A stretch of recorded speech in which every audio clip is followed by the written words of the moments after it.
This episode is brought to you by Backwards Planning Financial, helping Christians build financial legacy.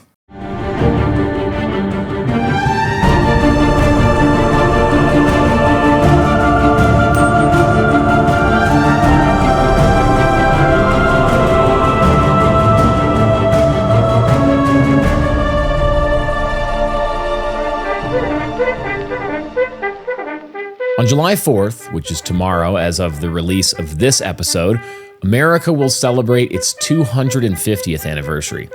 Though much glory, and tragedy as well, has followed in the last 2 centuries since the nation was founded, it's easy to forget how close we came to never getting off the ground at all. How close we came to seeing our founding fathers executed for treason and the colonies remaining under British rule. Winning what has since been named the Revolutionary War was simply not the foregone conclusion we may think it was, comfortably standing as we do on the downstream side of history. And so it's our hope on this monumental anniversary that we Americans remember the grit, the piety, and the moral principles that caused our forefathers to fight, build, and win a nation for themselves and their posterity. Sadly, America has fallen into many generations of apostasy, fueled as it has been by rampant egalitarianism, feminism, and moral decay. We've tumbled from great heights. The bright lights of our past glory grow dim. There are enemies within and enemies without. With this grim reality in mind, it's good to recall the great men and great events of our ancestors, in hopes that their faith and fervor may be a means by which God grants us repentance and renewed faith, to return to the God of our fathers, and so to find spiritual, physical, and national renewal once again. On July 4th, 1776, the American Continental Congress, a council of notable men that included John Hancock, Benjamin Franklin, Robert Livingston, and John Adams, adopted Thomas Jefferson's Declaration of Independence. In doing so, America announced its freedom to both their British lords and the world. Tension hung thick in the air at such an audacious move. The staunch British loyalists were aghast, American patriots cheered. Those in the middle held their breath. The adoption of the Declaration of Independence was not the end of the story, but only the beginning of what would be a long, drawn-out fight. The British Empire was the most powerful to that point in world history. For a mere colonial outpost to cross them was, in many ways, unthinkable. The American founding fathers knew this, George Washington best of all. The claims of his country, which he had fought and bled for, were monumental. As the general and commander-in-chief of the Continental Army, he was now responsible to defend the cause of liberty. Tensions between Americans and Brits escalated into armed conflict as men who had once been co-workers, neighbors, and friends were now at war. The two sides had been at odds long before the Declaration, as at Lexington and Concord in April 1775. But once the colonialists officially declared war, one of the first great campaigns took place in New York. The Americans had taken Boston to put pressure on British General William Howe, and Howe had retreated north to Halifax in Nova Scotia. General Washington quickly sent Major General Charles Lee to take over New York City. Events were swinging in Washington's direction, but only for a moment. Howe regrouped and marched back on New York with an elite force of British infantrymen, cavalry, and artillery. Washington rushed to get to the city and reinforce General Lee, for he knew that New York could not fall back into enemy hands. The defensive campaign was a complete disaster. Washington's group of misfit infantrymen with no artillery and no cavalry stood basically zero chance against the highly trained, highly specialized British forces. The British also used their 300 warships to their advantage surrounding the city. In just under 2 months, due to the tactical precision of General Howe and several technical mistakes made by Washington, the Americans were forced to completely abandon New York. And thus the tide of war swung heavily in favor of the Redcoats. Momentum, efficiency, power, and wealth were all on their side. Only willpower and the kind hand of Providence remained to determine the outcome for the fledgling Americans. Fortunately, Washington, the crafty French and Indian War veteran, was not out of tricks just yet. Washington sat in his tent just beyond the Delaware River, his weathered hands tracing the cracks of his wooden desk. The light walls of his tent did nothing to keep out the frigid air, as only a single candle flickered in the darkness. The stoic general of the Continental Army was in a pensive mood, as well he should be. On the morrow, he would be attempting a risky go big or go home lightning strike into British-held territory. Win, and the war continued. Lose, and the hopes of a nation would likely be dashed to pieces forever. Washington blew out his lone candle as his mind prepared for the dark road ahead. Washington's master plan was daring and detailed, highly efficient and planned out to the hour. The Continental Army would cross the Delaware River in the dead of night on Christmas Day and march 10 miles to the nearest town of Trenton, New Jersey, where they would surprise a large force of Hessian mercenaries who fought on behalf of the British. Washington recognized that with his small, inefficient, and inferior army, surprise was the only possible advantage he could rely on. To keep the attack a secret, not even his own men could be fully aware of the full scope of his plan. Even so, they followed Washington's cryptic orders without hesitation. He made sure that his 3 potential river crossing spots were secure. He spent hours with his captains preparing for every possible scenario. But despite all of this, as soon as the day arrived, chaos erupted. As Christmas morning dawned, the weather, which had been frosty but endurable, suddenly grew harsher. The ground hardened and froze over as a massive storm system moved in. Temperatures plummeted, and the bare feet of many of Washington's men suffered the consequences. Finally, late in the afternoon, the regiments began to assemble. They would walk a few miles to the river immediately after sunset. That was all they knew. His men shivered in the cold, wondering what they were doing. Would they fail again, or would this time be different? They could only pray to God and trust General Washington. Because of the storm, the pre-planned schedule was broken pretty much from the start. Many of the regiments didn't arrive until well after dark, even though they were supposed to assemble on the shore with the setting of the sun. The storm caused the night to be darker than normal, while the use of large ferries to carry Washington's recently acquired artillery only added to the delays. The freezing men, some 2,500 in total, loaded into creaking rowboats as the turbulent river crashed around them. Huge chunks of ice floated along, blocking the river and slowing progress. Washington gazed upon his men, taking stock of their condition. He could see the morale was low. His men sat in boats part of the way through the river, their faces downcast. Washington debated whether or not to call off the operation entirely, but in the end he decided against it. There were obstacles, yes, but they'd come too far to give up now. In his own boat, accompanied by John Glover's Marblehead Mariners, Washington unfurled a huge American flag, which he planted in the middle of the boat. Its proud stars and stripes seemed to glow in the darkness, a beacon to guide the army through the perils of the night. At the sight of the bright flag, the ill-equipped, downcast, and scraggly men of the Continental Army took heart.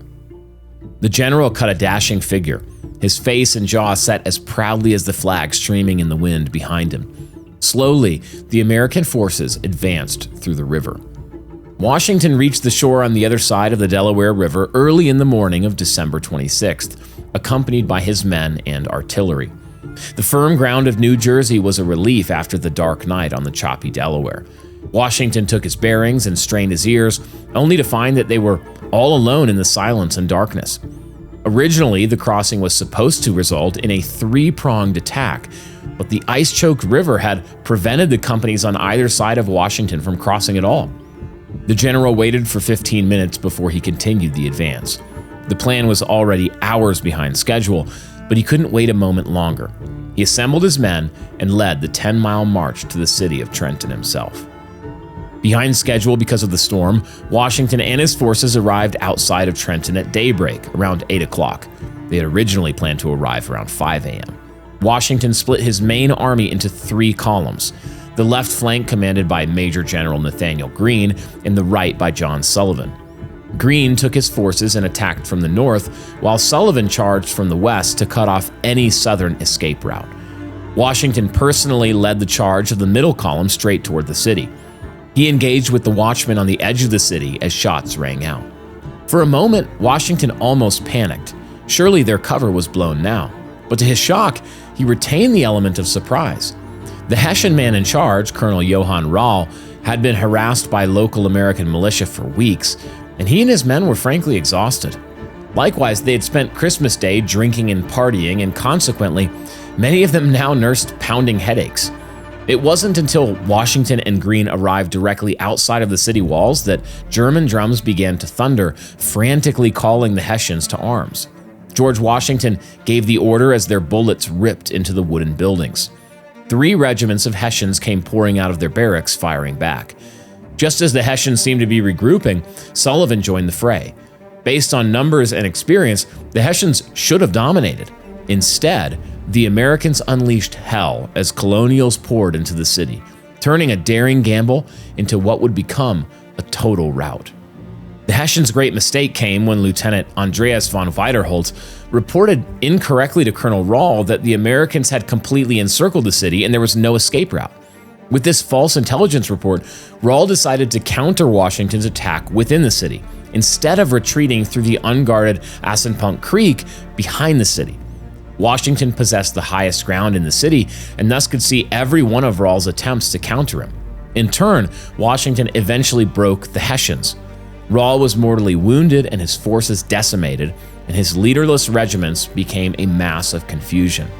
Just before his inevitable death, Rahl officially surrendered to George Washington. An American flag flew once more over the city of Trenton, and Washington's brilliant victory was secured.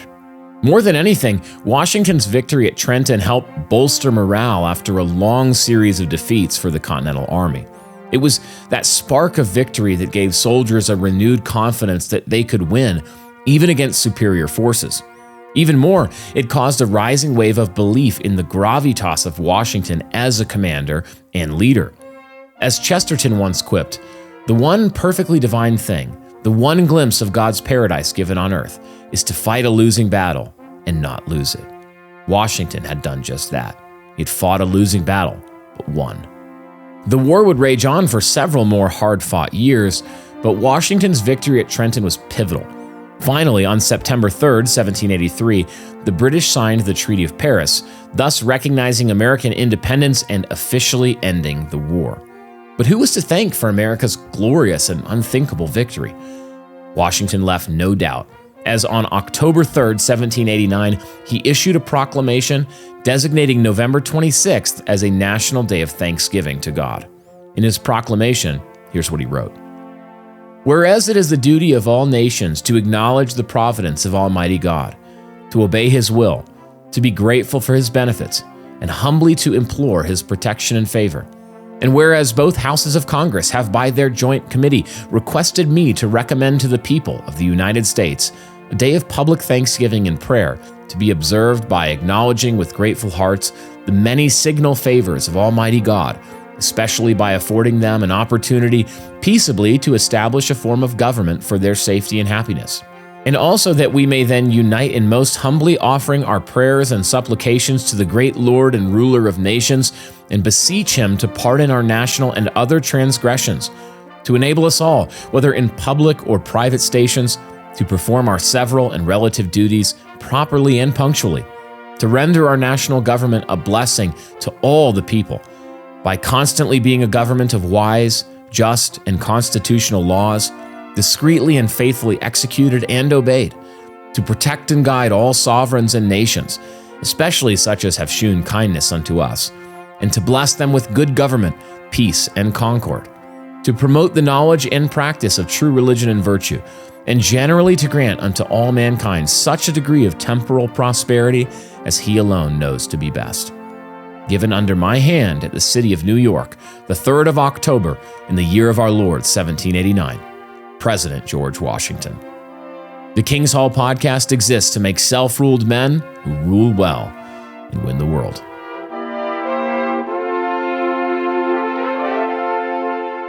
Well, welcome to this episode of the King's Hall podcast. I'm one of your hosts, Eric Kahn, joined today by Brian Sauvé. It is so good to be here, Eric. So good for Sauvé to be here.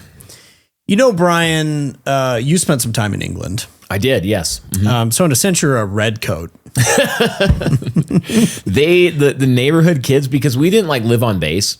Did you live in Middlesex? I did. I lived in Middlesex.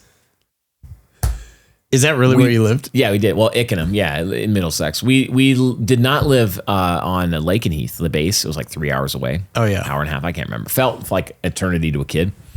So we lived just in a British neighborhood because my dad actually worked for the Royal Air Force for these 3 years. Really? He flew a Spitfire? Yeah, more or less. I mean, he was Winston Churchill, basically. Except he didn't firebomb any civilians. So Owen Strand's favorite person, known war criminal, Winston Churchill. He worked for the Royal Air Force. So we were surrounded by British people. British people there in England. They were constantly calling me a Yank. But it was like their favorite what years insult. were you and I was there? like, yeah, I am a Yank. It was like 95 to 98. So this is probably pre like little India, little Pakistan. Oh, it was all white people. Yeah. Yeah, like we didn't see hardly any Muslims or Indian. I mean, I think there were Indians that had some populations there at that point, but not nearly what it is today. We would go all over the place. It was awesome. Did they have rape gangs back then? Fewer. That's weird. Yeah. I don't know if that's correlation, causation. No, I think it's independent. Oh, yeah. Well, it's like, all serial killers eat bread, but it's not the bread that caused it. All countries with heavily third world and Muslim immigrations have rape gangs, but it's not. Yeah. Correlation doesn't equal causation. Yeah, obviously. Yeah. Very different thing, Eric. Obviously. Yeah. Yeah. It's interesting. So yes, I am basically a redcoat. Yeah. That I've established. In conclusion. No, we literally, like, our favorite thing to do as kids, the thing that got us absolutely hyped up was when every maybe 3 or 4 months they were like, guess what, kids? We're going on a day trip to Lakenheath. We're going to go to the Taco Bell. No. And there was a Taco Bell there. No. Dude, tacos back in the 90s were like 25 cents a piece. Was it just beans? No, that was American. Like they flew them in from Texas or something. You know what I'm saying? Really? Yeah. What an authentic American experience. Man, it was so awesome when that taco would hit, when that bean burrito with no onions would hit. Man, let me tell you, Cup Brian right now is like, I would start a war. I over would. That. That is my Helen of Troy. That is my Helen of Troy. Right now. Okay. That is my Helen of Troy. Taco Bell. Oh, dude, man, I would do some things to Taco Bell. It's interesting, Brian. It's like, what do you do with that? Thinking about the war efforts. Obviously, war efforts have to be financed. I can sense a really seamless transition. And little known fact, George Washington actually was using a financial service that we know of. Was it Joe Garrissey? It was. A time-traveling Joe Garrissey? It was Joe Garrissey's great-great-great-grandfather. Really? Knew a guy who came over who on the had heard about George Washington. Yeah. This all checks out. Yeah, like, none of it. The SEC, if you're listening and this isn't true, like technically, but no, this is true in terms of vibes. Joe's grandfather didn't, because this is the stuff we're talking about is pre-SEC. Oh, okay. Yeah, they didn't. We used to be a free country. We used to be a proper country. That's right. Yeah. But if you want to fund great things in your life, known our guy Joe Garrissey, Backwards Planning Financial. Yeah. This episode even brought to you by Joe Garrissey, and he is actually his official title is Lord of the Banjo. As well. How did he get the title? He was one of the most prominent backers of the album that is you've been listening to it for a month, hopefully enjoying it. Long Day, Short Years. He was the Lord of the Banjo backer for that album. So thank you, Joe. Support Backward Planning Financial. Great guy. He'll help you out with your financial planning needs. Love it. This is Dave. Dave is dead. When he wasn't, he was a successful businessman with a rather large estate. This is Ben. As Dave's son, Ben has just inherited a logistical nightmare. Dave wasn't exactly organized with his estate. Sorting through folders, receipts, and records, a hunting lodge in Montana, a 401k, lots of investments, several bank accounts, and of course, taxes. Ben was overwhelmed. Enter Joe Garrissey of Backwards Planning Financial. When Ben called Joe and explained everything, Joe replied, "No problem. That's easy." And somehow it was. With Joe's guidance, Ben was able to put a robust financial plan in place which helped mitigate risk and bring order to the chaos, while building wealth, organizing his estate, easing the tax burdens, and cutting unnecessary costs. He helped Ben do something Dave never did: plan ahead. Starting at the end and working backwards, Ben now has a plan for his own family. Now his kids won't go through what he did when he eventually... Backwards Planning Financial. Start planning for your death before you're gone.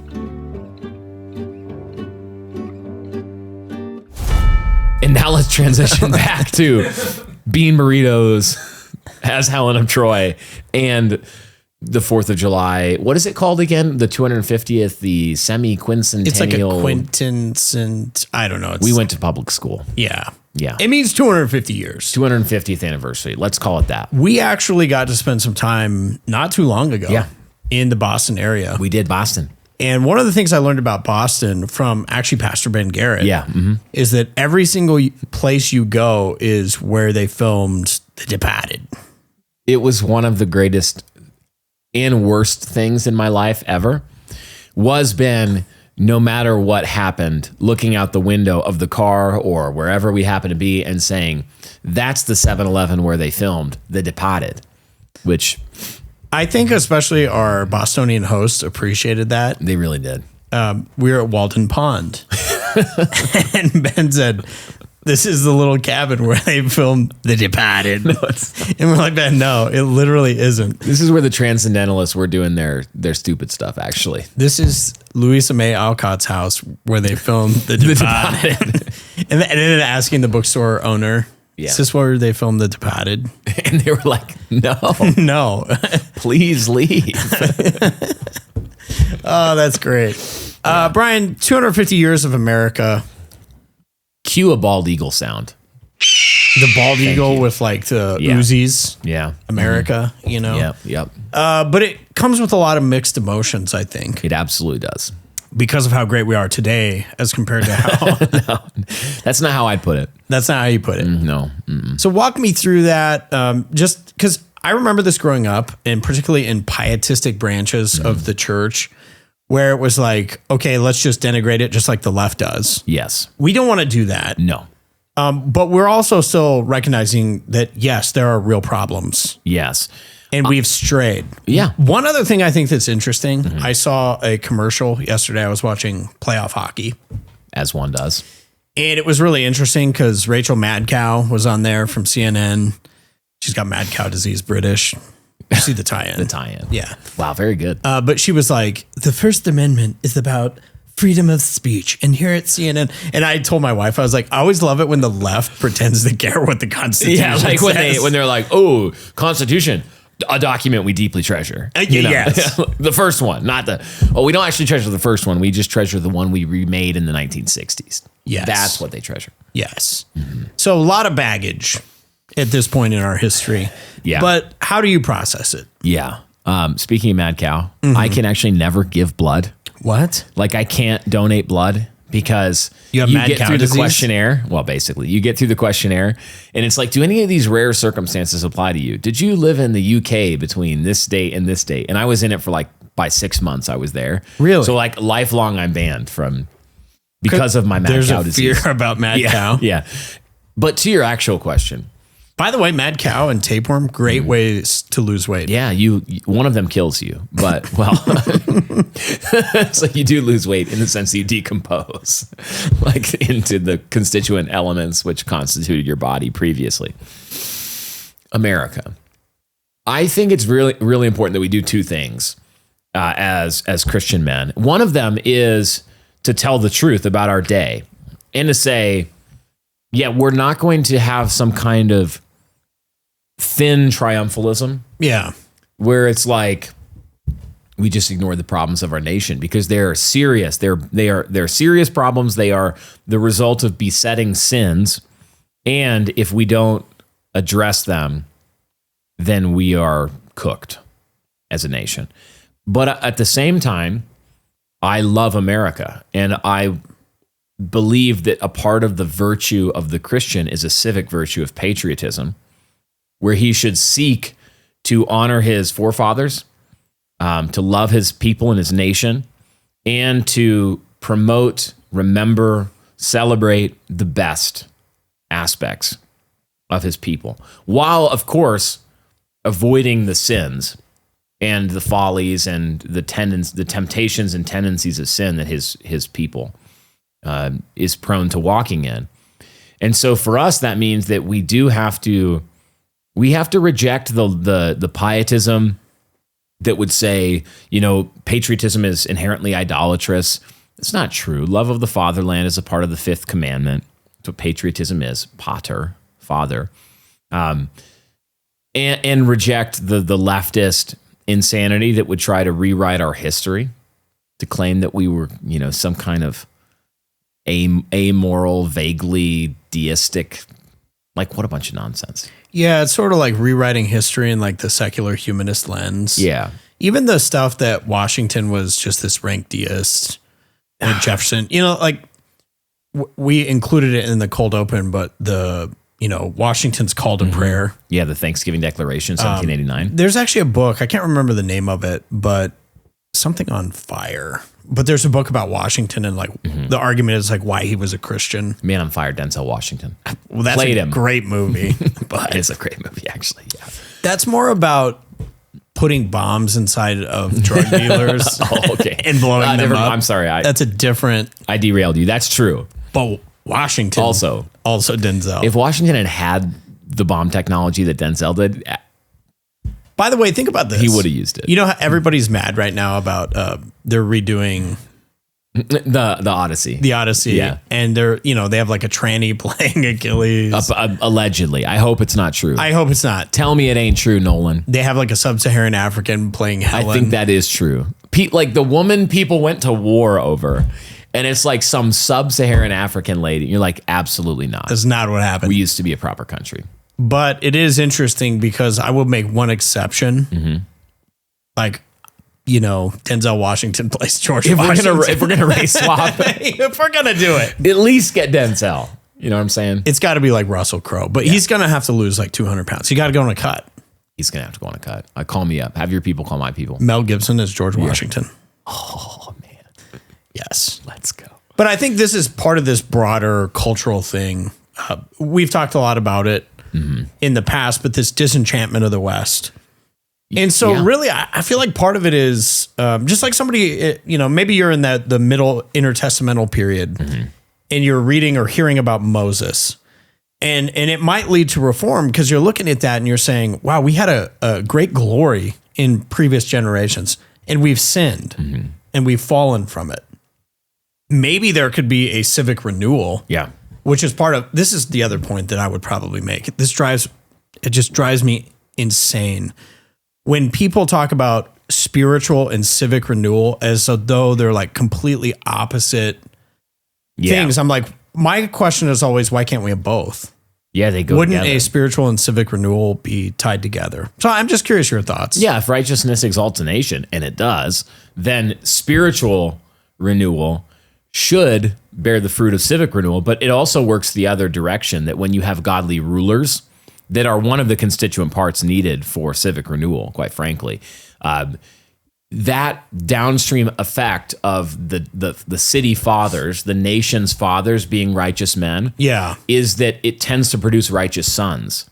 So it's this mutual interplay between both, which is why the left and the satanic Marxists and all of the wicked today, one of the things they want to take from us is a Christian founding. But it's like, I can't remember who did this study, but someone did a study of all of the writings of the founding fathers, basically. And they basically looked at the references that they made. What sources did they cite? And sure enough, the number one thing that they cited in their writings, it wasn't deistic European Enlightenment thinkers, which was all the rage at that time. Was it Toni Morrison? No, believe it or not, no. They did cite European thinkers, and they cited men like that about 22% of the time. I think that I'm getting these statistics right, but they cited more than all of those people combined. 34% of the time was the Christian Bible. Interesting. It was the scriptures. That was what they cited more than a third of the time that they were citing any work at all. It was the Bible. How much were they, all of them combined? How much were they citing the Talmud? I think rarely. I'm going to go ahead and say not at all. Not at all. Like, I really hope not at all. I don't have that number off the top of my head. It's actually not. Yeah. That's what one of the errors I think we have to correct. We're making light of it, but is the idea of a Judeo-Christian founding. Oh, that's nonsense. Yeah. I mean, you have some of the guys with the Federalist Papers writing, and they were like, this is explicitly for Christians, this nation. Yeah. And they even called out, they said it's not for Jews, it's not for Mohammedans. This is a Christian nation. No, when Washington signs off his Thanksgiving address with the year of our Lord 1789, who is he talking about? Who is our Lord? Jesus Christ, right? When he talks about the creator that they're referencing, who is that? It's Jesus Christ. Like 93% of the signers are Christians. You certainly have some people who are playing fast and loose and who are very much influenced by and deistics, a handful. But it's funny because even those men, they had to play within the rules of Christianity.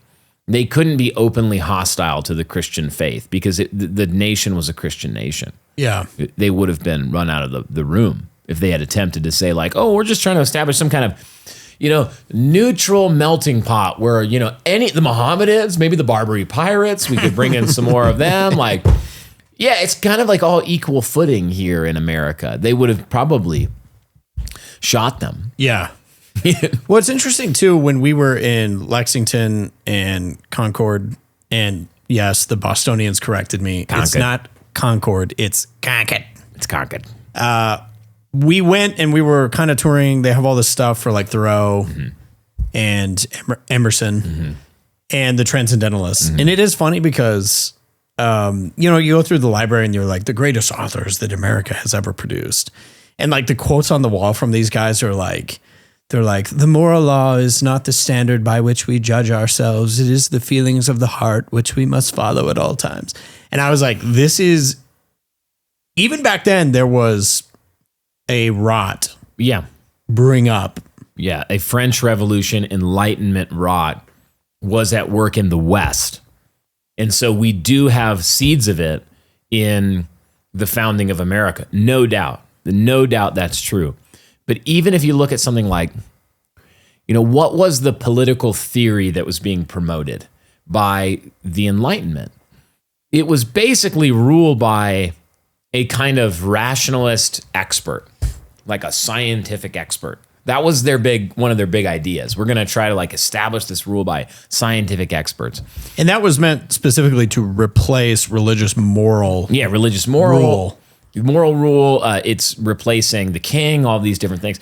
And the founding fathers, though, they weren't monarchists. Like, they didn't establish an American monarchy.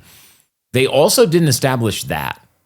Instead, they established a federalist government, and that itself relies upon and assumes the existence of a Christian and moral people who are capable of rule, of self-rule. They were explicit about this, that the nation would not work if the people lost this character.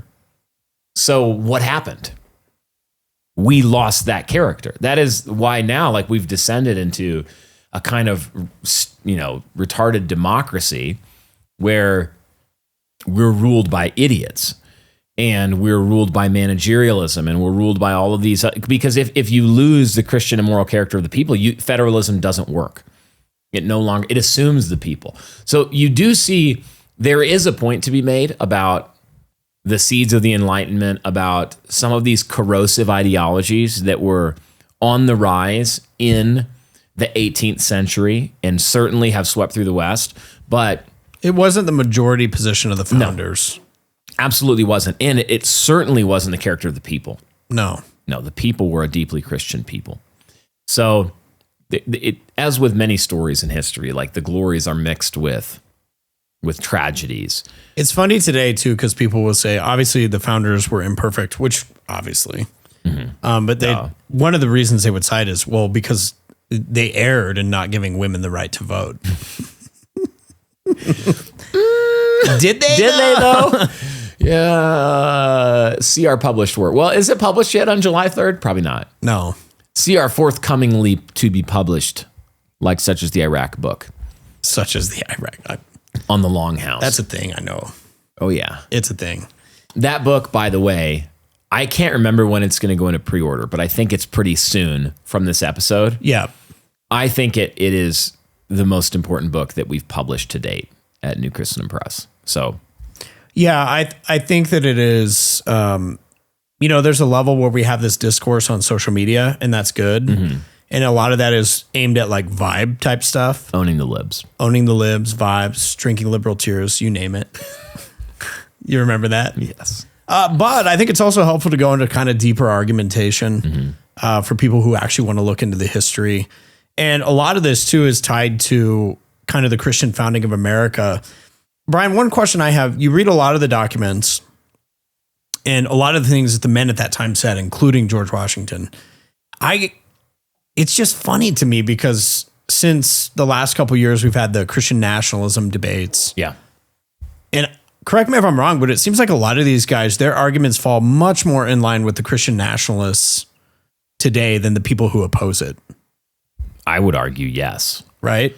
Yeah, I would argue yes. And Stephen, it's interesting. Stephen Wolfe, he's not even arguing in his book, like kind of the seminal work on the subject. He's not arguing for an anti-American political theory even. Oh, not at all. He's also not arguing for just like a distinctly American, this only applies to America, anything like that. But in Stephen Wolfe's mind, and I think he's correct, what he's promoting is harmonious with the American founding and American governance and those kinds of things. I think it actually is workable in various forms of government, to be clear. But if you looked at the founders and you looked at their explicit aims and their writings and what they were trying to accomplish, I would say it's inescapable that they were trying to establish something like Christian nationalism. Yeah. And I understand like the political history behind the idea of nationalism as a political theory and that kind of, I understand all of that. But if you just kind of look at the general shape of the thing, like a nation self-consciously defending itself as a nation and defending and promoting its own earthly and heavenly good in accordance with that good defined by the Christian faith as a Christian people, that was the American founding. Well, you know how today everybody says something along the lines of like the purpose of a system is what it does. Mm-hmm. So you could look at what the founders set up, trace it, say, through like 1950, and say, well, what was the purpose of the system? And there's a number of answers you could give. But one of the interesting things to me is that at the founding and then until even 1960, you had a pretty homogenous people in terms of a mostly white Christian nation. They had pretty consistent policies on immigration. Yeah. Things that we've since lost. Things have changed, but then you say, okay, well, for at least 100 years after the founding, this is kind of the trajectory that we kept. It seems in line with their purpose and function. Yeah. And the cornerstone of that is Christianity. That gets eroded over time. But it would seem that if you're looking at that model, like a system is what it does, then you're saying, well, it seems like that was their intent. Yes. Because nobody was arguing for, DEI. Yes. It was certainly their intent, and it worked for a long time. And the things that made it stop working were many small incremental works of conquest by enemies of Christianity, of God, and of humanity. Like that's what we saw, where crafty enemies who understood what they were doing planned ahead to achieve their goals and worked together across multiple generations, worked the leaven of basically satanic ideology through the people via institutional power. So we're talking about the conquest of the media, the conquest of the education system, the conquest of, and you can fill in the blank and look through all these different, we talk a lot about culture forming and culture gatekeeping institutions. They captured those, changed the dials, fiddled with them to align them slowly with their aims. And so instead of having to accomplish some kind of violent revolution, they accomplished a slow revolution. And I would say with one of the high watermarks and pinnacles of all of this activity being the 1960s and everything that followed, we referenced a second constitution, obviously the Civil Rights Act and the legislation that followed in the 1960s and beyond did function like a second constitution. And then you see the purpose of the system is yet again what it does. And what was the purpose of that system? It was to completely erode and destroy the Christian character of the nation. Yeah. You had to do, I've already talked about the Longhouse book, but in the Longhouse book, we talk about a lot of this, how it relates to feminism in that book and egalitarianism. But the Marxists understood that they had to destroy the Christian character of the people if they were going to have a successful revolution. Well, that was one of the interesting things I found was guys like Antonio Gramsci. Mm-hmm. He had figured out, he said the reason the Bolsheviks lost ultimately wasn't successful in Russia is he said because the people were still Christians. Mm-hmm. And so he said we have to destroy the earthworks, by which he meant cultural institutions. Mm-hmm. It was also interesting because it's either him or George Lukács. I can't remember. Mm-hmm. I think it might be Lukács. But like the first thing he does as czar mm-hmm. in Hungary or whatever is he introduces sex education into schools. Yeah. To like elementary school. Yeah. To pervert the minds of children mm-hmm. and through mm-hmm. sexual debauchery, turn people away from Christ. So you see that playing out today. One of the questions I would have is what value then do we study the founding as sort of just this cool historical nostalgia? I mean, we happen to be, it was like Patriots Day weekend mm-hmm. in Boston. They do the Boston Marathon, the Red Sox play, all that. They have all these parades where they dress up like, colonial soldiers, whatever. But to me, it has this like fakeness to it mm-hmm. because the people doing are like outright libs. Mm-hmm. And they're like their understanding of it today, most of the people is they freed us so that we could have gay marriage and trannies. Like, you know what I mean? So we don't want to celebrate the founding and our founding fathers in this hollow way, mm-hmm. but what would be an appropriate way to honor them? Is that carrying on their work today? And what does that look like? Because we're not repentance again, like Mark Driscoll talked about this with like a lot of like historical theology, mm-hmm. Where it's like the gun collector, where you have these old guns on the wall and you mm-hmm. say, oh, look how pretty it is, but you never use them. Yeah. I'm getting at, I'm more interested in like, what could we learn from them so that we could actually build things like they built? Yeah. I mean, it comes down to repentance, where we really need to be stirred to repentance. And also, I think, to be able to compare and contrast and see what sanity looked like compared to insanity of today. Like if you just comparing, like, what did it look like in the outworking of the American founding and America as a Christian nation? It bore tremendously good fruit across the board, tremendously good fruit. I mean, obviously, it's a mixed bag. Every people has their sin and have their particular sins. But you just compare that to today, and we are deeply confused, depressed, and immoral. So it's like, that should call us to repentance right there. I think for me, though, the number one thing is courage. That's the thing that more than any other aspect of these stories that I believe is important is courage. Like, these men were willing to risk their lives and freedom for what they viewed as absolutely important.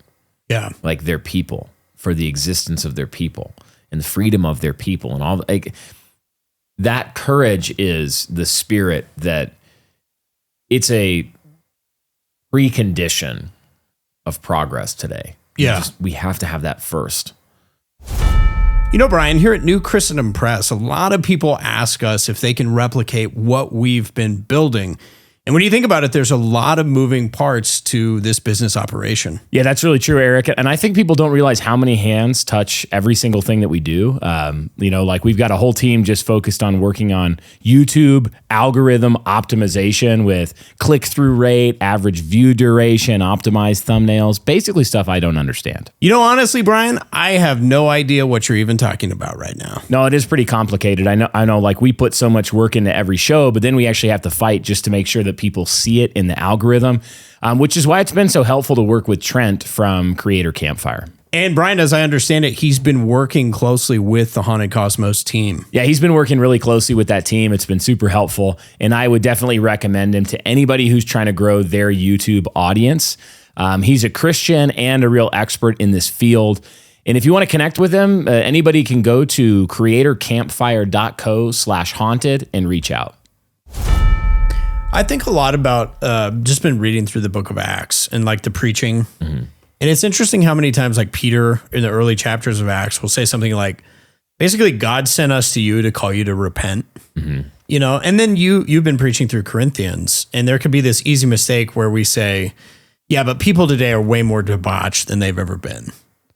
Mm-hmm. And so one of the things I think that was pivotal in the Revolutionary War, I know a lot of us don't want to actually call it that because it's not a revolution, but the war for independence, was that you had all these preachers who were fiery, principled guys. First of all, they knew how to put the cow in the battlefield. We're going to have to explain that probably. But just leave it on. Just explain. leave it. Just leave it. Just listen. Yeah. Life direction for you. Put the cow in the battlefield. Cow in the battlefield. That's what you need to do. Yes. But I do think we need a generation of preachers who are willing to be hated. They're willing to preach against the sins of the day, call people to national repentance, and just count the cost of that. You're talking about courage, but like you're going to have to count the cost of that you probably won't get invited on the conference circuit tour if you're going to preach that way. And maybe one example I'll give. People think that it was like arbitrary shock jock type behavior, rage baiting, when we were addressing sexuality and modesty online, right? But think about this. We have a generation of like youth pastors and people who are about the size of youth pastors, Owen Strand, who are basically telling women like, hey, it's cool to be in your underwear in public. Like, do that as much as you want. Freedom in Christ. Hey, we have freedom in Christ, dress like a whore. That's basically what the messaging has been. So in light of a post-1960s sexual revolution culture, what would it mean for a pastor to say, ladies, I am going to call you in the spirit of John Calvin and Richard Baxter and Chrysostom and the Apostle Paul to adorn yourselves modestly. Like, we're going to do that. We're going to be hated for it, but it is actually an important point. It's in the scriptures all over the place. We're going to address that idol of the day. And I would like to think fundamentally what we're aiming at is part of that is civic renewal. Spiritual, yes, but also that when people are dressed immodestly in public, that has civic repercussions. Yeah. And it is going to take men in particular, quite a few men, coming to the basically that point where you say, I'm done with this. Like, even if it costs me people hating me, my friends, even if it costs me social standing, I'm willing to just say, I'm not going to participate in that. I'm just going to tell the truth about this thing. Yeah. And I do think one of the encouraging trends with the conservatism of young men, like Zoomers and under, is that I do wonder if things will change for the better, and if we will see some of these, essentially like the fully grown form of idolatry and apostasy and sins that we've planted in the last few generations. We've seen them come to their full flower and fruition in a lot of ways, with the sexual revolution and its consequences, egalitarianism and a lot of its consequences, et cetera. And you just like, if Instagram Reels are any indicator, then there are at least a contingent of young men who are absolutely unafraid of just absolutely making fun of these things and saying, oh, that's ridiculous. Like, absolutely not. I'm not going to participate in that. I'm going to tell the truth about that instead. We need that to take place if we're going to make any change in the nation at all. But it is interesting to see that there are glimmers of hope in that, in ways that I would have been more black-pilled about 5-10 years ago. Where do you see it? In the young men. Yeah. Okay. In like their willingness, take feminism, for example. The willingness of young men to tell the truth about the nature of men and women, even like in a humorous way. The return of joking about the way women are, which is hilarious and adorable. That's what women, and like, women are like houseplants. You have to water them regularly because they forget to drink water. Like like as simple as that. Just like, which basically sums to the idea that women should be led by men, and that things go really poorly when they're not led by men, when they're led by themselves or by other women. A growing number of young, like teenage to 20-something men are to the point where they will actually not only notice that that's true internally, yeah, but then say it out loud in ways that are shockingly transgressive of the high water mark of the single rule by the single woke female. Yep. That to me is a really positive trend. Now, I don't want to overblow it and say like, yeah, we're basically back to a Christian civic renewal. I don't think that's true at all. But that's at least a trend that I look at and go, we could do something with this. There's definitely more people, I think, in the younger generations who are awake to the problem. Yeah. Yeah, and as you said, that like there are certain things I see online. I'm like, oh, wow. There was a reel I saw the other day. I can't remember the guy. Maybe some of you have seen it as well. But he was talking about how, in one of the most insightful but also hilarious ways I've ever heard, everything that makes women like really good at something like teaching kindergarten is also how they approach political theory. And how it destroys everything.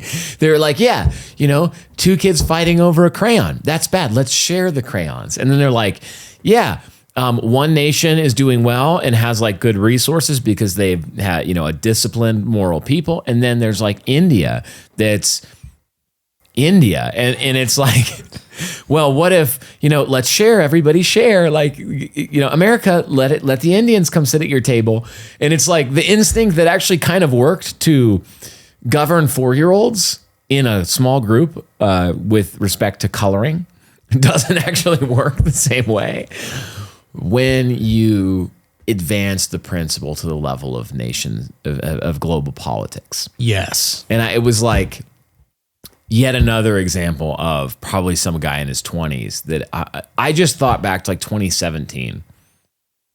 Any guy that had made that video and tried to put it online, first of all, you'd probably not even be able to get it online for very long.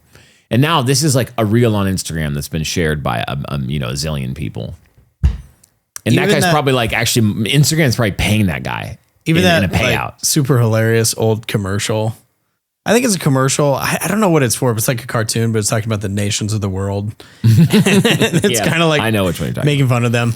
Well, I looked it up because I was like, where does this come from? Yeah. I'm just curious. It was on YouTube, but it has like 50 warning labels on it about like how racist it is. Is it the one where it's like going around the different peoples in a song and it's like ching ching ching ching chong ching ching, and then it does like African, it's like ooga booga boo. Oh, okay. And then I think like the Mexicans are like Inacho taco, chimichanga. You're bringing this up to talk about how what's harmful to the Imago Dei it is, right? Yeah, no. But what's interesting, so this is what I'm saying. The past generation found that video like wildly offensive. Oh, yeah.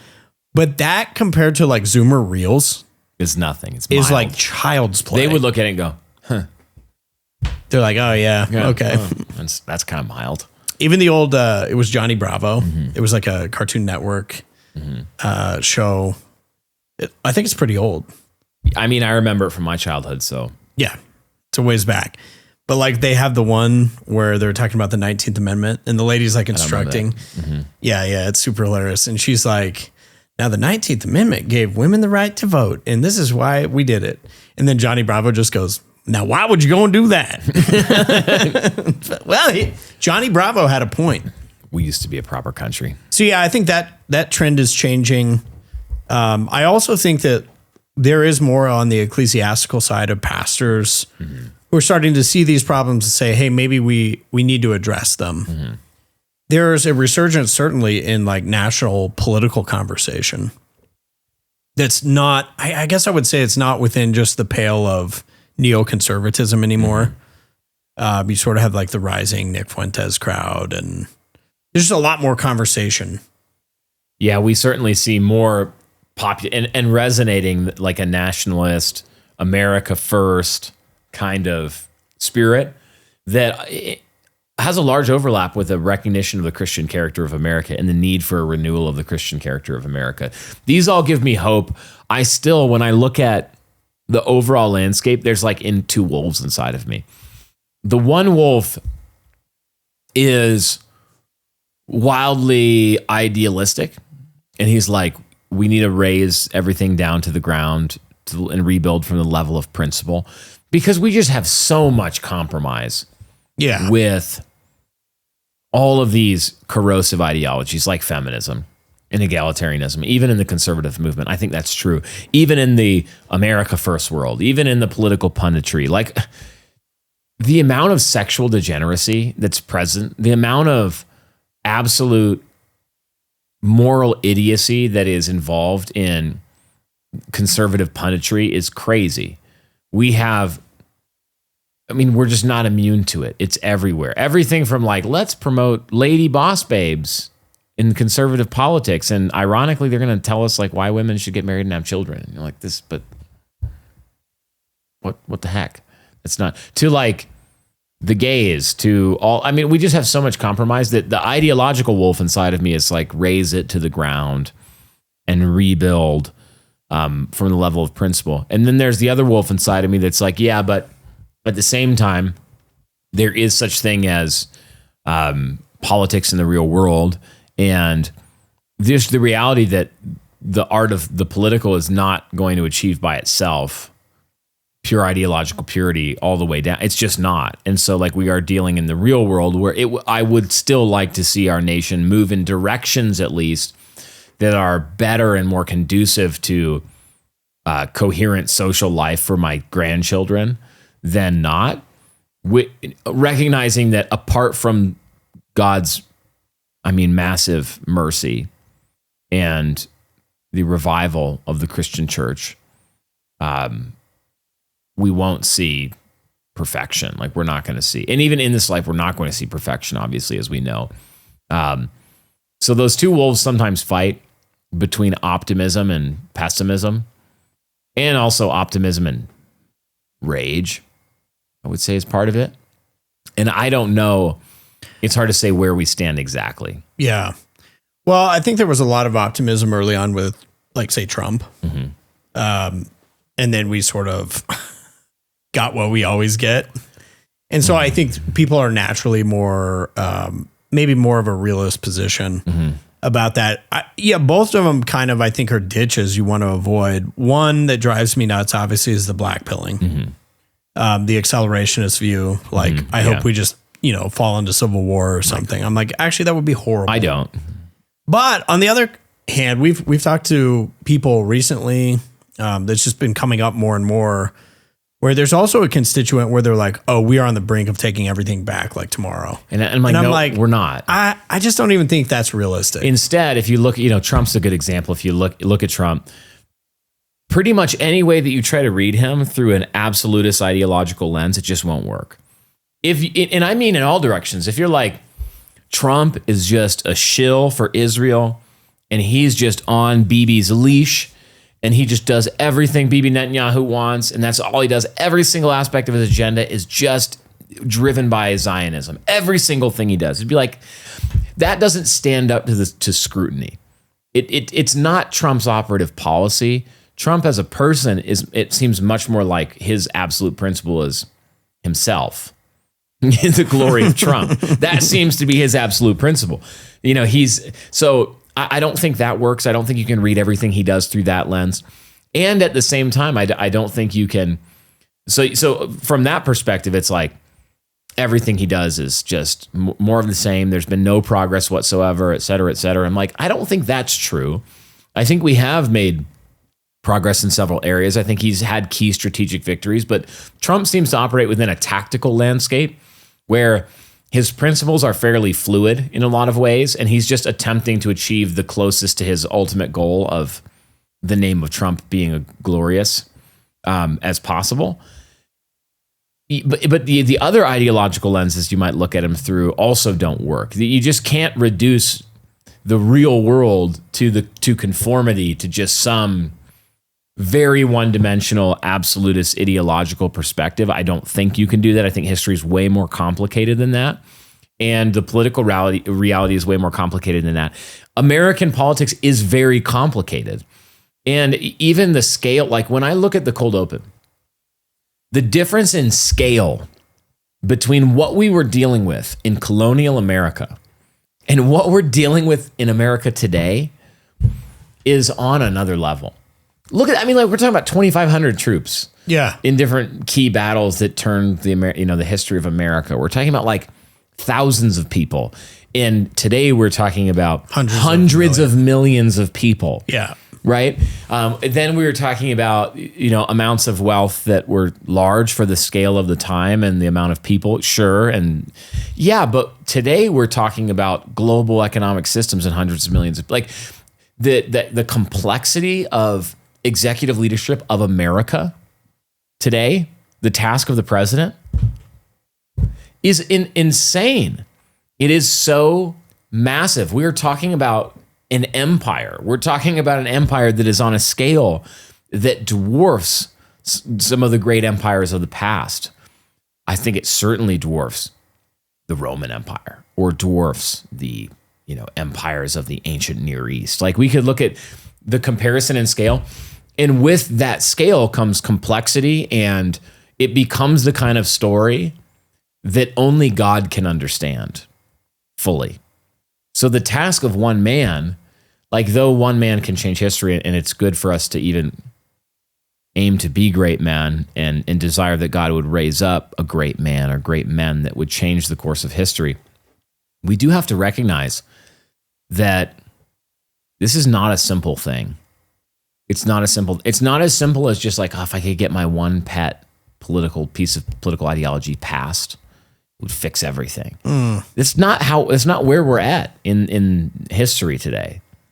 No, I think a lot too about, I think at the conference in Boston, somebody asked us like, where are the great men? Do you think great men will come?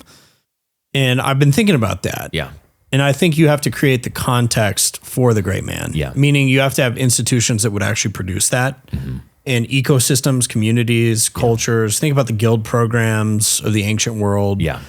Augustine is close enough to the thinkers of Greece and Rome that like philosophy was still a big part of life. Mm-hmm. And they had entire centers of learning that would produce that kind of man. Mm-hmm. I was thinking about America and I was like, okay, think about the 20th century. If you think about any great men, usually it's business leaders. And why is that? Is because America is so commercially driven. Mm-hmm. But even theologians, what great theologians on the world historical scene has America produced? I think there's some who are pretty good.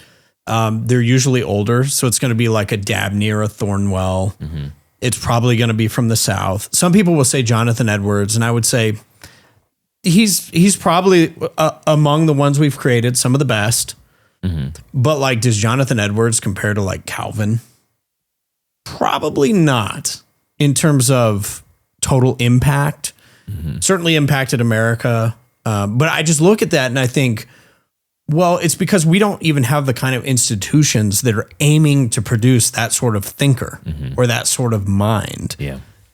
So that's where I'm thinking like, I don't know. We do have to do seed work. Yeah, always. Generational work. Mm-hmm. I think a lot about elite theory and elite formation. Mm-hmm. Do we have the kind of communities that could produce that now? Like Yale, Harvard, are they going to produce great business minds today? Maybe. But are they going to produce like great classical thinkers? Absolutely not. No. No, it's why one of the most important things that we could do, even with something like the King's Hall, like what are we trying to accomplish here? I would love to just activate many men to pursue concrete political action. Yeah. That's one of the things that I've been thinking about this a lot. Like what is the so what? What do we do? And I would want to boil it down to concrete action of the economic or political or ecclesiastical. I think those are fine, like any of those spheres, depending on who you are, what your gifts are, what you're called to do. I would really want to encourage men to ruthlessly think in the concrete. What can I actually do? I can't remember if I mentioned it on the King's Hall recently, but Stephen Wolf had a tweet. He was talking about how political preaching can function. And I think podcasts, I think political preaching in general can function like this, where you have a pressure release valve where everybody listens to something and they're like, yeah, and we get riled up about being mad about something. We say, this is bad. And then we say like, and that's bad, and we condemn it. We say it's really bad. We should stop doing really bad thing. And that's actually good. We should start with that. That's not a bad thing, but it can become really destructive if it functions as a release valve, a pressure release valve that prevents us from actually taking action. This is sort of like the conservative AM radio host, where people listen to it, they feel like they let some steam off, somebody agrees with them, but then you don't do anything. Yeah, like ask the question, why was TPUSA one of the greatest political organizations built in recent memory? And it was. And the answer is obvious, because Charlie Kirk and TPUSA excelled at translating words into concrete political action. They were masters of developing concrete voter turnout mechanisms in key areas of America. Like, you don't get President Trump without that. It just doesn't happen. But it shows you what an organization that does do words, like TPUSA is about words, Charlie Kirk is about words, he's doing words. He's not like wielding a sword or wearing a crown. He's using words and media but it was translated into concrete local political action, where they were attempting to get people to take an action that actually affected something in the real world. Yeah. So great example of like concrete political action. We need to be thinking in those terms, where you're like, we need more moving from problem, not immediately to, let me then describe what the ideal world would look like where this problem was solved. And then think that you've done much, because you haven't done much.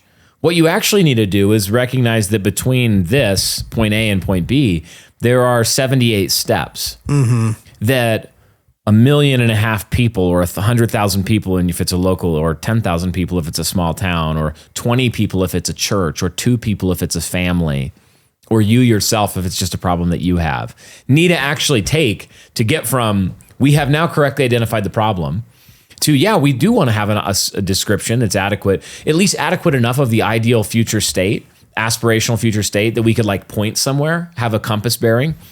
But if we don't recognize waypoints along the way and then act concretely to achieve those waypoints, we are just engaging in political masturbation or ecclesiastical masturbation. That's what we're doing. It's not going to produce anything. So when I think about what do we need today, the answer, again, we're talking about, first of all, something vast, the American global empire. So it's probably not just going to be one thing. There's probably going to be about 100 million different things. Our job needs to be figuring out, and I mean our job, and I mean everybody listening to this, our job is to figure out what my role is, what my gifts are, what my opportunities are, what the potential things I could actually do are, and then I need to do them. I need to actually do them. I need to band together and do them. So I think about, for us, just as a concrete example, and not to toot our own horn, because this is, I think, something that I've been thinking about a lot and realizing, oh, that's what I was doing here. I missed here. We need more of this and less of that. However, when I think about anything concrete that has been successful for us, like where I think of the Ogden community as kind of like the resume. Why should anybody care what we have to say about anything? Well, they should care more about some things we're saying if they are to the degree that they are more connected to actual things that have been produced in our orbit. That's just 101. That's like looking to the fruit.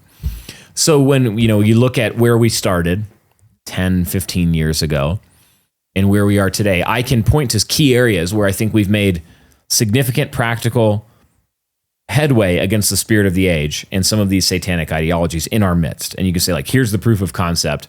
Yeah, it's not to scale. There's like 500 people, not 500,000 people involved in the actual local community. All that's true. But I can say things like, okay, how to defeminize your church or community or organization or business or whatever. That's really important. People need to figure out how to do that. Why should you listen to Brian Sylvain and Eric Kahn talk about that? Because we've actually done it. Because we've done it. Our church is not feminist. And it's like deeply not feminist. It's wildly and offensively not feminist to the point where Antifa protests us.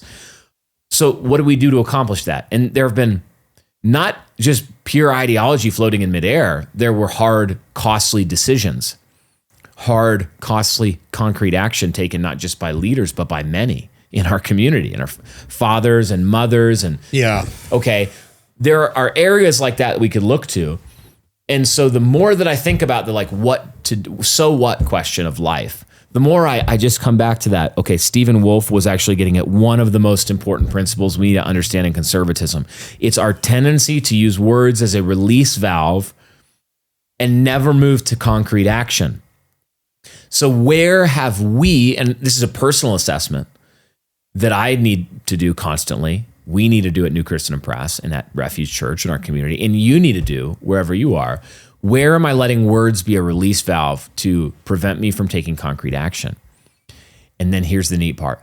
Figure out what the concrete action would look like between point 1 and point 78, the ideal future aspirational state, and take step 1, and then step 2, and then step 3, and bear the cost, and you're going to learn things, and you're going to figure stuff out. This is why ideologues, they frustrate me. And I get back to the whole, like, Trump is either a 0% or 100% guy, that kind of thinking. He's either like owned by Israel completely and everything he does is explicable through that one principle, or he's, always playing 6D chess. Yeah, 100% like 6D chess kind of guy. I'm like, the answer's somewhere in the middle. And it's not just a middle road third way type of thing. It's just that this is how the world works. Given the 50 different things that the executive of the United States is responsible for, he's getting some kind of grade on all 50 of them. In some places, he's probably getting a D-. In some places, he's probably getting a B+. And let's not act like it's an F or an A+ type of thing, because that type of thinking doesn't work in your life either, or anything that you have actual concrete. What this really looks like is that V1.0 of any attempt to make concrete action in your life is not likely to be the perfect and final form of that thing once you've learned a lot along the way. So V1.0 of Refuge Church and our community becoming Let's Deal with Feminism looks really, frankly, quite gay compared to where we're at today. Yeah. Because we didn't know like 83% of the stuff we know today. But it didn't mean that it was useless. It was actually a really important step 1. We're at like probably V6.3 or something like that along the generate. Like if it's iPhone, we're iPhone 11 maybe. I don't know. Like, and there's going to be an iPhone. iPhones continue forever. There will be an iPhone 1034, like, some point in the future. That's the type of thing I'm thinking about right now. Yeah. A whole lot applied to the church, our business, the economics of our community, the school that we operate, and I just think so many men and women too, they are not understanding how much this ideological and masturbatory thinking is preventing them from accomplishing anything in the real world. They're not willing to go through V1, 1.1, 1.3, 2.0, 2.3, and translate those ideological principles into some concrete action today. And a lot of the time they don't do it because they're so overwhelmed with the reality, which is quite true, that they're not God and can't fix everything. Well, that's true. You're not God. But you know what you are? A man or a woman with some corner of God's creation with your name on it. So what is step 1 for you? And there's like 50 step ones because there's a lot of different aspects of being human that you operate in.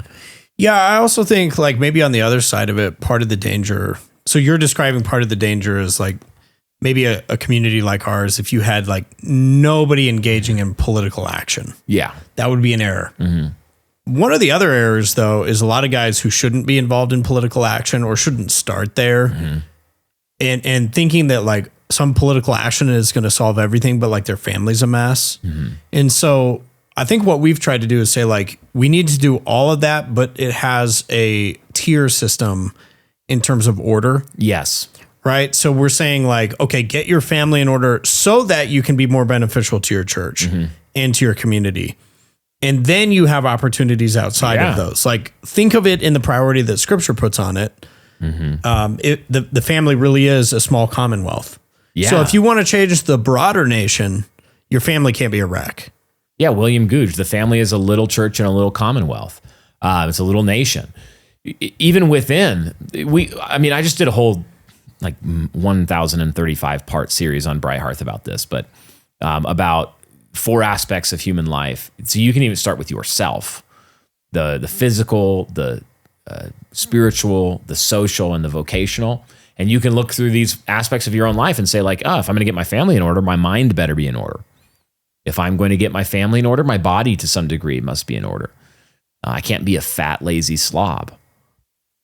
Hence week 24 of the cut as we sit here. You know what I'm saying? Like I knew I could work it in. You get yourself in order, you get your family in order, you get your finances in order, you get your church in order, you get your family worship in order. You get all these things in order. And not having them in order absolutely to the ideal standard you will achieve in glory is not actually a good reason not to do step 1.0. But I feel like that is the thing, doing all those is what gives you the courage and competence to then say, I can show up to my city council meeting. Right. People skip all those and they just try to exactly. So you want to get that in the right order. But I'm even thinking like, I'm encouraged when I see, because this was going on recently in the local area with these massive data centers. Kevin O'Leary's data center. Yeah, they want to put a data center in here that takes more power than like the state of New Jersey. It's bigger than Manhattan. Yeah. And the building. I was actually encouraged because I was talking to some of the men in the community who have great families. They run businesses and they were filling me in on it. And they said, we went to the meeting and like, we're weighing in. I love to see that. Love to see that. We need more people who are engaged in that way, but it also fits because you're like, your family's also a model family in the community. Yeah. It's an example of not setting your eyes too high. Yeah. Most of us, like this is what I want to relentlessly ask people who are bent towards the ideological and words without any translation into concrete action. I always want to ask them, okay, let's take something Trump did that you don't like. Tell me what he should have done. And you know how quickly you find the thinness of people's ideological understanding? Yeah. Okay, what should he have done? He should have done. And then they'll say something that's either totally impossible, like he literally could not have done that. It was not on the like if you say, for example, you know what Trump should have done? He should have just got rid of 100 million people tomorrow. Okay, how? Concretely, tell me the steps between that and that. And I'm not saying that he's getting an A+ on immigration or on getting rid of illegals or third world. I'm not saying that. People will hear that and they'll be like, he thinks Trump's getting an A+. No, I don't. But I do think that if we're going to criticize it, we should actually have some kind of understanding of like, what would step 1.0 be? This is also why I think that we need, I sense this all the time. I'm not a political expert. I'm a pastor. And so we're trying to, again, encourage and point people in the direction of like, we need political elites who are on our team. Yeah. And I am encouraged a lot of times you'll talk to guys and they're working political strategies in a local area. They know how politics works. They get people elected to certain positions.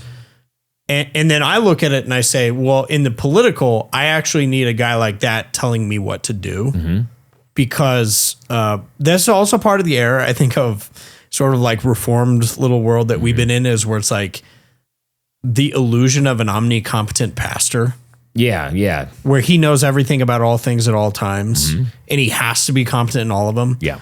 Whereas we need Stephen Wolfs. We need guys who are then taking those ideas and saying, here are 3 things we could do in our local area to affect change. And so I think encouraging that, and maybe the way that looks in the church today is by not denigrating that work. Yeah. Not not like discouraging those men, like, well, that's not the spiritual kingdom, brother. You know, these are earthly things. Paul said to set your mind on heavenly things. And here you are worried about the city council. Yeah. Why? Whoa. What an idolatrous thing to do. So we kind of, we need both. There's a lot of that. I do want to encourage people though, to check that out on Bright Hearth. So that at this point should all be out. Yeah, that series done. We're actually now in a series about everything wrong with women, which is also, I think, helpful. But that series was like over 20 parts. I think if you're able to help people, this is a Jordan Peterson, like start by making your own bed, and then you'll get this weight of your life of like, I actually took responsibility for something that I could change. And that gives me momentum then to step out and do something else too. And that series is very practical. Yeah. So in all of those different areas, we talk about things like not being a fat slob and how. And it's very practical. Like, and again, from experience, I'm not telling you stuff that's just a theoretical. I know how hard it is. I've done it myself at least twice at this point. I've ridden the wave of, man, the wave up is fun. The ride down is tumultuous. On that, or social, like how to not be socially so awkward that you have no friends and influence nobody. Like that's a skill to be learned. We're talking very practically about those different aspects. It's a whole. The show is in the spirit of Titus 2. Older men teach the younger men. Older women teach the younger women. So it's very focused on the practical. But I do think that is a prerequisite for us to have greatest possible efficacy in something like the political realm, is we have to demonstrate the ability to produce cultures that can make functional men and women, functional households. Again, this is why, to me, the people of Refuge Church in our community are the most important thing in my life. We rise or fall on whether or not we love these people well, shepherd them well in our spheres, and also others in the community in various other spheres grow up and produce good fruit in their endeavors.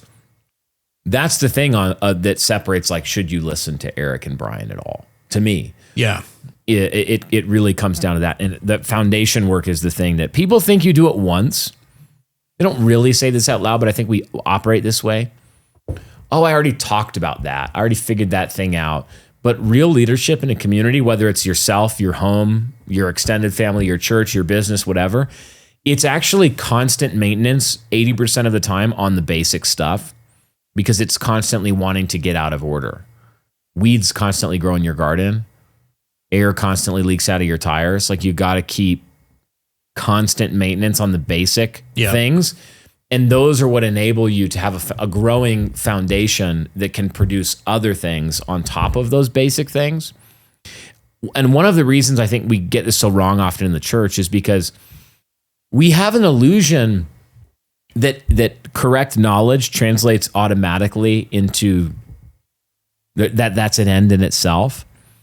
Because doctrine genuinely is like this on one level, where you can go from being in error about a thing to being aligned with truth in a split second. You didn't know how accurately to understand the triune nature of God. And then you read a book and you do some work and you talk to a well-grounded pastor or theologian, and you're like, I have a good understanding of what it means to confess the triune God. And you have fixed that knowledge issue. And it's genuinely fixed. It's fixed. All right?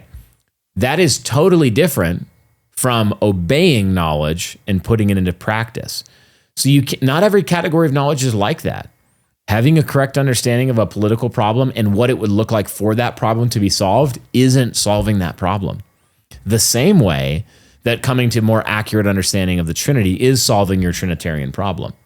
Does that make sense? So It's like that step, it's important to understand what kind of knowledge you're dealing with. And if that knowledge actually, for you to obey it, needs to be translated into some kind of concrete action. Yeah. And what that action would be, and then how to assess whether I'm succeeding or not at that action. So I think what you're saying is, if you listen to this podcast, that alone is not enough. No, that's enough. Just listen to podcasts. That's all that politics is. But if they sign up for Patreon, then they have done enough. Signing up for Patreon is that is the political action. No, people can. Because I am a word person, that's actually what God gifted me in. I'm a word person, and so a lot of my jobs actually, just because that's how gifting works. If you're a building person, like an engineer, or a maintenance guy or a construction worker, like you don't succeed just by thinking about 2x4s. You actually have to put them in the right shapes. No way. And stuff. I've heard. That's wild. Me working on framing a house, it would be like that reel of the guy watching the chimpanzee he's just like trying to saw. He's like trying to look interested. And it's always captioned like me watching my wife try to do a home improvement project. Like I've figured out how to do some stuff in terms of that, but it's not my primary thing. I do a lot of word stuff, like shepherding there's a lot of words involved in it, even hands-on shepherding, teaching, preaching, New Christian Press, it's word stuff. So one of the tendencies that I have to watch out for is forgetting that the words are just one role in the thing. Words are really important. We shouldn't lose that. Words, leadership, direction, momentum, political speech, all of these things are very important. One sentence, properly understood and applied, can change your whole life and generations. That's how powerful words are. They're very important. And yet, we have to remember constantly that when the word people have finished with their words, the job isn't done. When the great man finishes giving the great political speech that marks a turning point in history, where those words generally were responsible to a large extent to changing history, it wasn't because the words were all there that happened. The words motivated people to do concrete things. That's the step I think we just miss again and again and again and again and again in personal life, family life, church life, political life, local life, national life, kind of all the way up and down. Yeah. That translation, it's putting the engine in gear, whatever metaphor you want. That's what we tend to miss in conservatism. Liberals actually, they fall in that ditch too, but when they've won and gained huge ground, it's because they were really good at that. They're actually good at the grassroots game. Their ground game was good. They didn't just philosophize about putting the cow in the battlefield. They put the cow in again, it's why I look at Charlie Kirk, I look at TPUSA and I'm like, you could point at 10 things where I'm like, yeah, Charlie Kirk was kind of soft on that thing or whatever. But they did something concrete that changed the nation. How many of our guys have done that? Some of them. But those are rookie numbers. We should pump those numbers up. We got to pump them up. Yeah. That's good. Well, Brian, it's been a great episode. Happy 250th tomorrow. Happy 250th to you. Tomorrow once this airs. Yeah. My album will have been out for a month by the time this airs. So I hope you're enjoying it. Yeah. It's not even out as we record this. So yeah, that's wild to think about, but very exciting. Listeners can be on the lookout for the Longhouse book. Yeah. That should be close to pre-orders. So as we record this, we are in the deep past, obviously, as you can tell, of May of 2026. But when this episode comes out in July, I know we will have several books that are either out and shipping in pre-order or soon to be in pre-order. Those are books like The Productive Household with Adam Madden that you've already heard about. That's already been shipping out for a while. We've got a great practical handbook on killing lust and pornography issues from Pastor Ben Garrett. We have a book from Andrew Isker coming out. It's either in pre-order or close at this point on Israel and Zionism. It's called The Seed of Abraham. I believe, I'm pretty sure I'm getting that title right at this point in the deep past. And then the book we've been talking about in this episode that Eric and I have been working on for some time on the Longhouse and the feminization of America, the gynocracy. It's a deep dive. I think it's the longest book we've ever published. Oh, really? Mm-hmm. Yeah, by word count. And it is also the most heavily footnoted book that we've ever published by Do you about remember 3,000 footnotes. going through the writing process, and I kept saying, I'm going to make this chapter shorter. This chapter is going to be short. So I do my writing. Brian does his, and the weird thing happens. They get longer. It's really long, but it's long because it's meticulous. It is not just like vibes. It's documented historical research, sociological research, looking at the data, trying to demonstrate and show our work and not just assume it. I think it's one of the most important books, if not the most important book we've ever published. Sorry to everybody else who's published books. I mean, that was kind of rude. That should be in pre-order sometime mid-August, I believe, is the time. So it will keep you informed and keep that coming up. But I really hope that that all of our listeners read it. And I actually hope that it's a book that does something like what Jeremy Carl's book.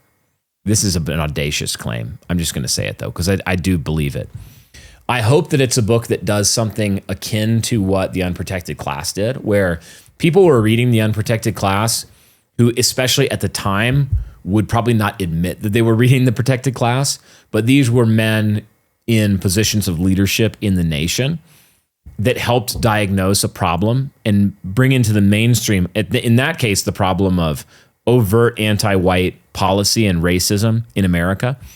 I hope this book, and the Lord can do whatever he wants. Maybe 3 people will read it, and one of them will be my mom. But I believe that this book is diagnosing an issue of similar, if not even greater, importance in terms of explaining why we are where we are today. Yeah.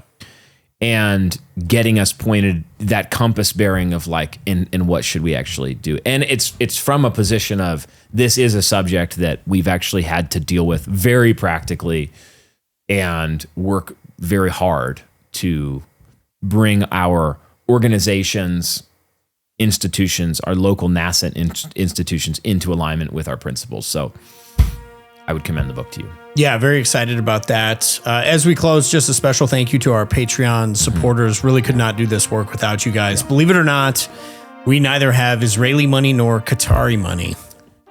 We got turned down by both. We've got coal miners in West Virginia, and God bless you. And we thank you guys so much for partnering with us really in this work. Yeah. And it's encouraging too to hear all the stories of how your lives have been changed. Yeah. Tremendous honor. Yeah. Yeah. And so, thank you guys for listening, and we will catch you in the next episode of the King's Hall podcast.